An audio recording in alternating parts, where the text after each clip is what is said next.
లయ అనే స్థితి ఉచ్చస్థాయిలో దాని స్వీయ స్థితిలో మునిగిపోయి మమేకమవుతుంది.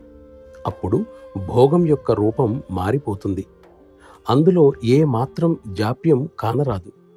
దాని ఫలితమేమిటో నేను నీకు చెబుతాను, కానీ నీవు దాని గురించి బాధపడకూడదు. మరి నేను చెప్పేది నీ కొరకే.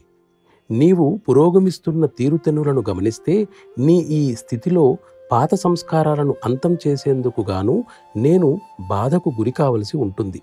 మరో విధంగా చెప్పాలంటే, కొంత నీవు భరిస్తే నేను కూడా కొంత భరించాల్సి ఉంటుంది.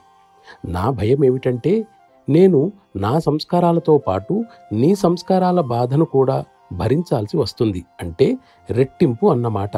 కానీ అలా జరగదు. ఎందుకంటే నా సంస్కారాలకు నా బదులుగా నా గురువర్యులే ఎక్కువ బాధకు గురి అయ్యారు.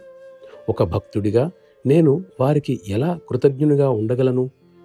ప్రకృతి నియమం ప్రకారం ఆయన ఆ విధంగా చేయటం తప్పనిసరి అయ్యింది. అదేవిధంగా నేను చేయక తప్పదు.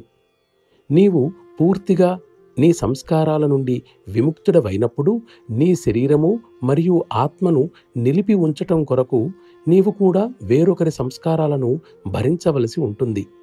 తన గురువు ఈ విధంగా బాధకు గురి కాకూడని విధంగా ఒక ప్రత్యేక వ్యక్తిత్వము తనలో అటువంటి స్థితిని పెంపొందించుకునేంత వరకు ఆ గురువు ఇతరుల సంస్కారాలను భరించక తప్పదు.